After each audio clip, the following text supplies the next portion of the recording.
Mr. and Mrs. North, starring Barbara Britton and Richard Denning.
But I just can't get undressed in that berth. Then I've always been so clumsy about everything. I told you I was clumsy. I'm terribly sorry. Do you live in New York? Are you from New York City?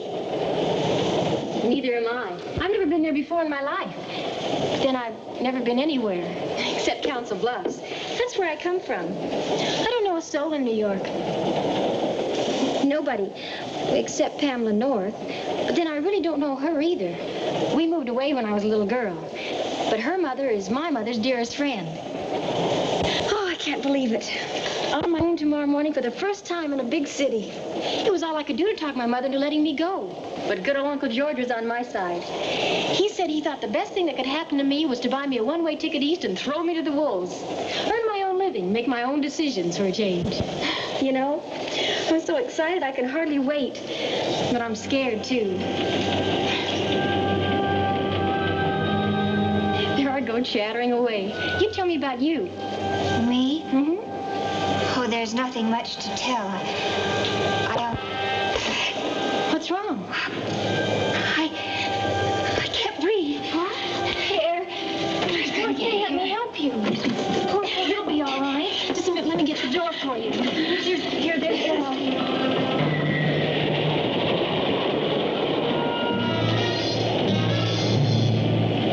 maybe if we open the top of your collar, it'll be all right.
Listen to this.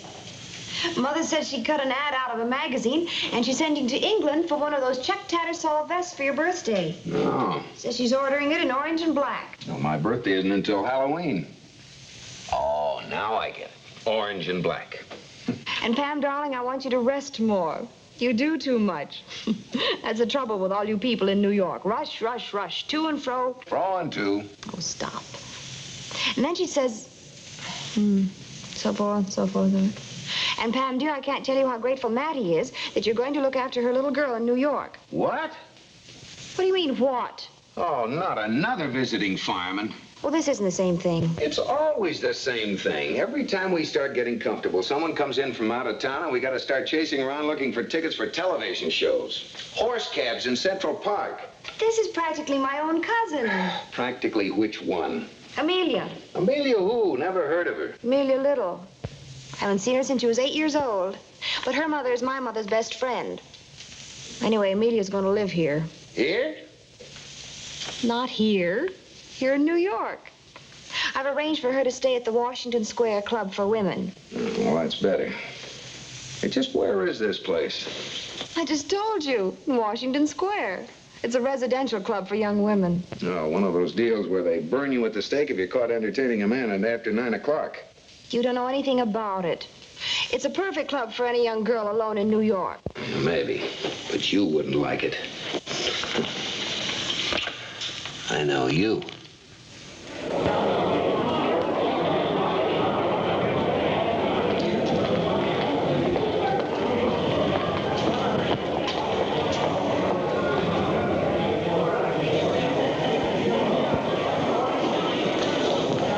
Amelia Little, welcome to New York. I was beginning to think you weren't on the Mohawk at all. Mother gets so mixed up. It's me, dear, Pam North. Yes. Yes, of course. Glad you're here? Very glad. You're going to love it. Why didn't you give that everything to a red cap? Oh, somebody should have told you. Porter! Porter! Is this all the luggage you have, dear? No, it isn't. Oh, you gave the rest of it to the porter on the train. Well, you better give me your baggage checks.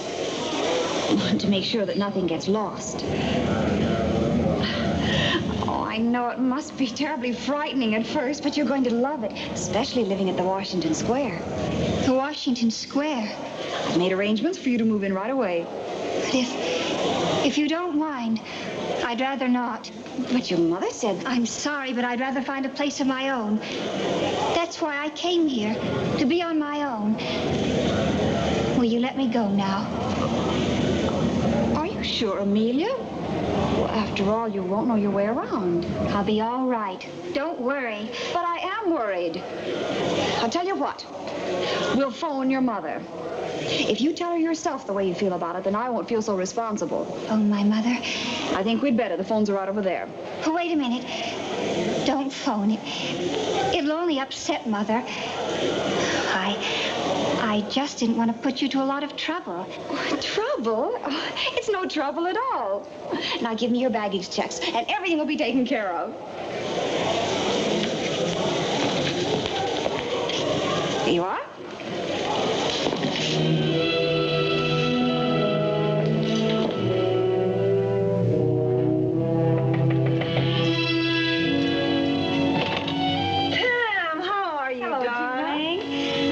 Of course, is Amelia Little. I'm so glad to see you, Amelia. Amelia, this is Gina Kirkwood, your roommate. I know you two are going to get along wonderfully together. Oh, yes, the luggage is fine there. Your clothes must be terribly crushed. I think we'd better send everything out to be pressed right away. Oh, Pam, I wouldn't think of it. Let me do it. Oh, Gina, you can't. Can and will. First of all, it's much too extravagant to send them out. And secondly, I just adore ironing. I have so much pent-up energy before rehearsal. You are staying for lunch, Pam. Oh, I wish I could, Gina, but I have all sorts of errands to run. Now, you will relax, won't you? I promise. See that she does, won't you, Gina? If it's the last thing I do on earth. Honey, why don't you slip into your robe and we'll press out that suit you're wearing.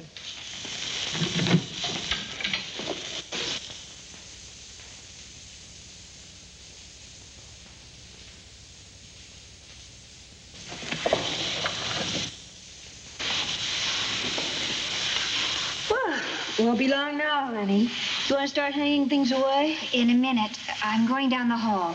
Okay, take your time.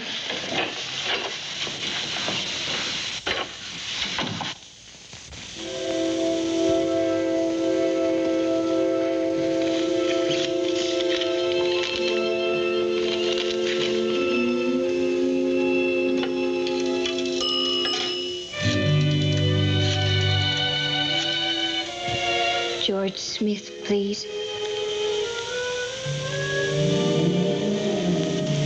Hello. It's me. When did you get in? I was so worried about you. Something might have happened to you. I can't talk now, but a woman met me at the train. She thought I was somebody else. I haven't been able to get away from her. Being watched every minute. They even took my clothes. Stay where you are. I'll get there just as soon as I can.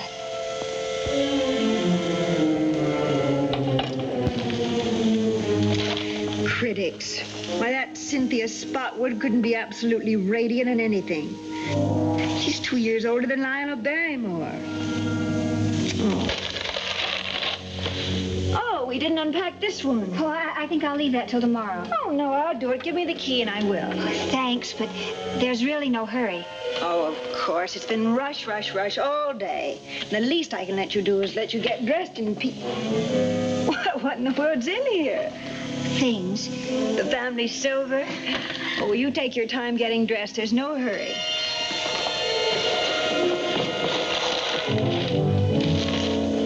The body of Sarah Stieber, 80, a wealthy recluse who was known to keep a fortune in cash in her house, was found at the foot of the stairs in her old mansion on South Street. Missing is her housekeeper companion, Violet Budge, age 25. So that's who you are. I think I knew who you were from the minute you came in here. Well, you will do as you're told, and remember, half of it is mine.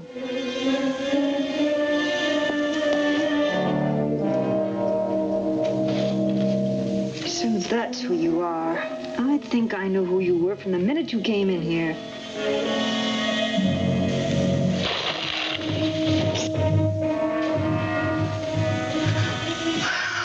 Miss Kirkwood! Oh, Miss Kirkwood! Amelia! Oh, get away from that window! What? I'm all right, I'm all right. Don't worry about me. Oh, you scared me to death. Open up. It's me, Pam. Please don't say anything about this to Mrs. North. She'll just worry, then she'll go calling my mother. All right.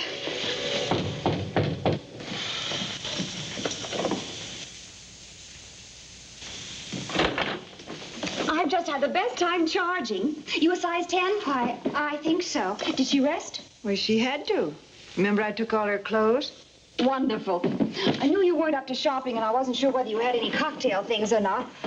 We have exactly 1 hour in which to glamorize this girl. 1 hour. Well, we may be a little late, but we're having cocktails with Jerry and Bill Wigan. Lieutenant Bill Wigan, the most wonderful detective on the homicide squad. Just lovely, isn't she? Look at her, will you? Wonderful. Absolutely wonderful. Darling, if we don't read about you in the society columns tomorrow, I belong in the obituaries. You've been a dear, Gina. Sure you won't come along? Oh, no, darling. It's work, work, and more work. Don't you ever enjoy yourself? Why should I? Well, we're over half an hour late now. Come along, Amelia. How does it feel, darling? All new girl, all transformed? I feel as if I could do anything. Travel, go any place, see the world, be anybody. That's the spirit. Goodbye, Gina. Come along, Amelia. Oh, Pam, could I see you a moment? Pam, there's something you ought to know. I don't think Amelia's well. Now, she made me promise not to tell you, but I think something's wrong with her. You better keep an eye on her. Oh, thanks, Gina. I'm glad you told me. Amelia? Oh, where did she go?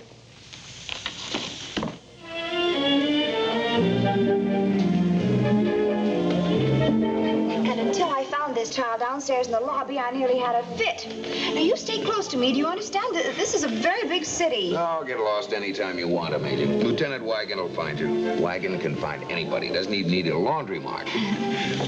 What case you on now, Bill? Oh, dull, detail, pain in the neck. Routine, huh? And dangerous. Oh, my life's in peril.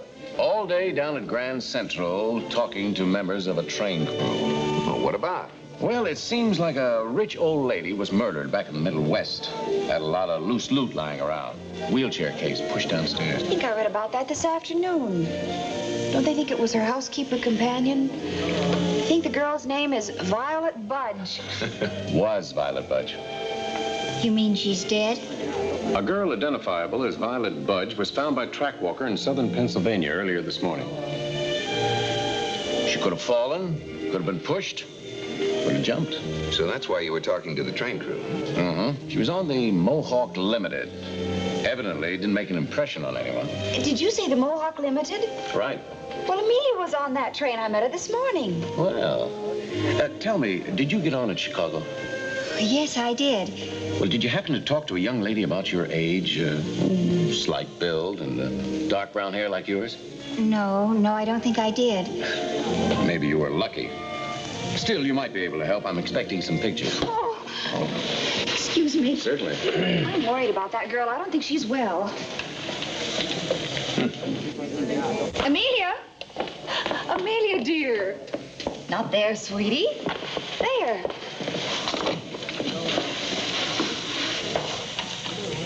The old girl was a wheelchair case. Couldn't she have fallen down the stairs? And if the companion was the shrinking Violet type you described, couldn't she just have gotten panicky and run out of fright? The shrinking Violet type I described could have, but didn't. No? Cherchez l'homme. Look for the guy. Oh, there's a man in the case. Well, when isn't there? And this Violet wasn't so shrinking. She got mixed up with a laundry man with an unlikely name of Hubert Herbert. And after the murder, they split the loot and went out of town separately. The passionate laundry man landed here and registered carefully in a downtown hotel as George Smith. And when he couldn't stand prosperity, he went out and got drunk. He was picked up a little while ago in the 2nd Avenue saloon, throwing 10s, 20s, and 50s around like they were advertising circulars, and talking too much. So the old girl was pushed down the stairs after all. Must have really been on the messy side. Jerry, will you stop that? Amelia's in a terribly nervous state. No, I'm not really. Yes, you are. Can't you see she's terribly wrought up? All this talk about murders and killings. After all, Amelia was on the same train with Violet Budge. Something could have happened to her. Well, I must say, you're being a big help. Oh, look, can't we just enjoy ourselves? Tell you what, Amelia, you spend the night with Jerry and me. We'll just relax and have some good old-fashioned girl talk.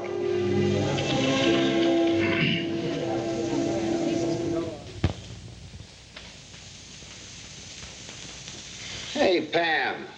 Out in a minute, darling. You've been coddling that girl all night. She can't sleep. She keeps getting up. I hear her moving around. Yeah, and then you keep going in there so she couldn't get to sleep if she wanted to. Honestly, Pam, you've been hopping up and down all night like a Mexican jumping bean. In bed, out of bed. Then you dragged the electric blanket off my bed and put it on hers. But, Jerry... Listen, darling, you've been knocking yourself out over this Amelia Little. And from what you told me, I wonder if she wants all this attention. Frankly, as I see it, she'd like to get away from you. Oh, maybe, but if anything happens to her, it'll be my fault.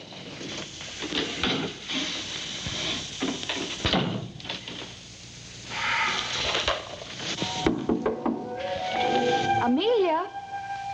It's me, Pam. Come in.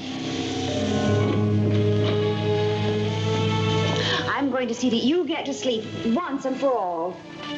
What are you doing with your robe on? I was cold. With Jerry's electric blanket? Oh, you must be coming down with something. Well, sleep is what you need, and sleep is what you'll get. Dr. Carter prescribed it for Jerry when he was sick. It's harmless, but it's very relaxing, and you'll sleep like a baby. No. Oh, can't possibly hurt you. I don't want to. Oh, come on, it isn't poison.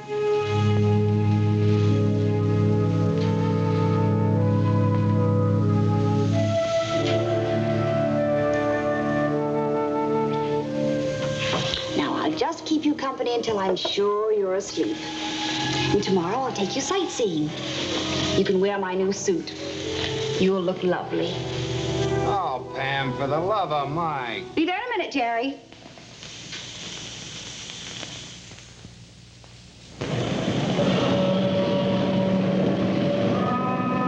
Isn't this heaven? Do you know there are native New Yorkers who've never been to the top of the Statue of Liberty? No, I didn't know that. The boats look so tiny. Would you believe that's the Queen Mary down there? See it? Where? There. Oh. Looks like it belongs in the bathtub. You know, some people get the most terrific urge to jump when they're up in high places.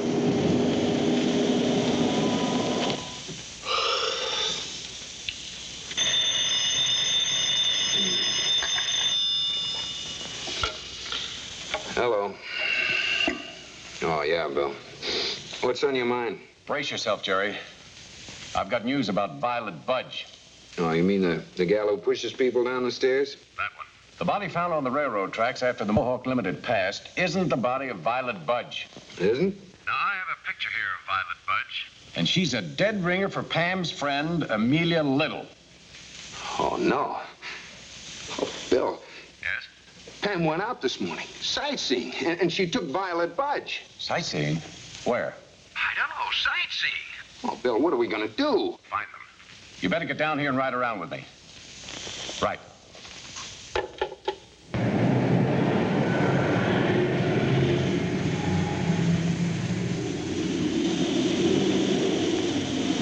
And there's Central Park over there. Sure you feel all right, Amelia? I'm fine. You seemed a little faint at the Statue of Liberty. I certainly was glad to see that guard come along in case you collapsed or something.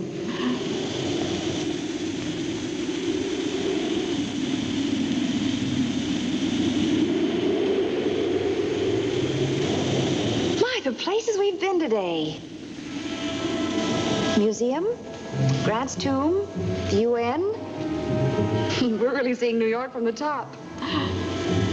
Oh, there's St. Patrick's Cathedral way down there. Also covered Empire State, Grant's Tomb, Staten Island Ferry. No results so far. About the RCA building. Men on their way. Check. Well, I'd say that's just about complete coverage. Suppose it's already happened. If it had, we'd know. You know, we forgot to send a telegram to your mother. I think we better send her one the second we get home, and we can't get there too soon. That's right, person to person, Mrs. Charles Little. Fine. Thank you, operator. Operator says it ought to take a few minutes. I think we were right in phoning your mother. She should be worried about not knowing whether you're here safe and sound. Oh, I meant to ask you, how's Maddie's hearing? Is it the same or worse? Oh, I don't know. Mother and I haven't seen Maddie for a long time. Your mother and you? But Maddie is your mother. She's my mother's best friend. You're not Amelia Little. You couldn't be. No, I'm not. I'm glad I don't have to pretend anymore.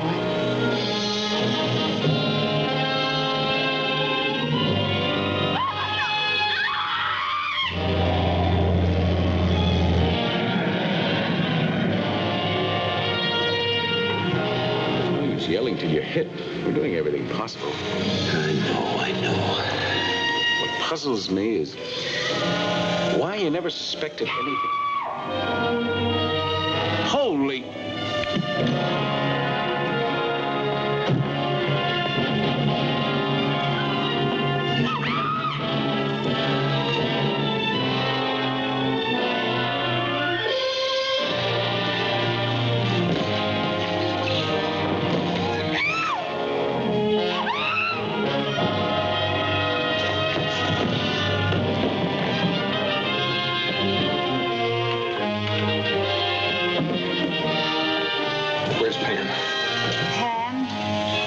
Here.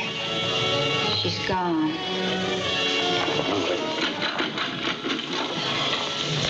I locked myself in.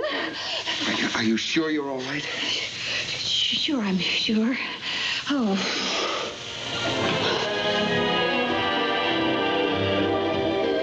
What a sight. What's the matter? Well, nothing, only you were up here with Violet Budge last time. I'm surprised wild horses could drag you back. They couldn't. Well, why drag me up here? Because you're not Violet Budge. There's a difference. Yes, darling. And don't let it go to your head, but I'm crazy about the difference. Mr. and Mrs. North is directed by Lou Landers. Produced by John W. Loveton. A John W. Loveton production. Starring Barbara Britton and Richard Denning. Featuring Francis DeSales.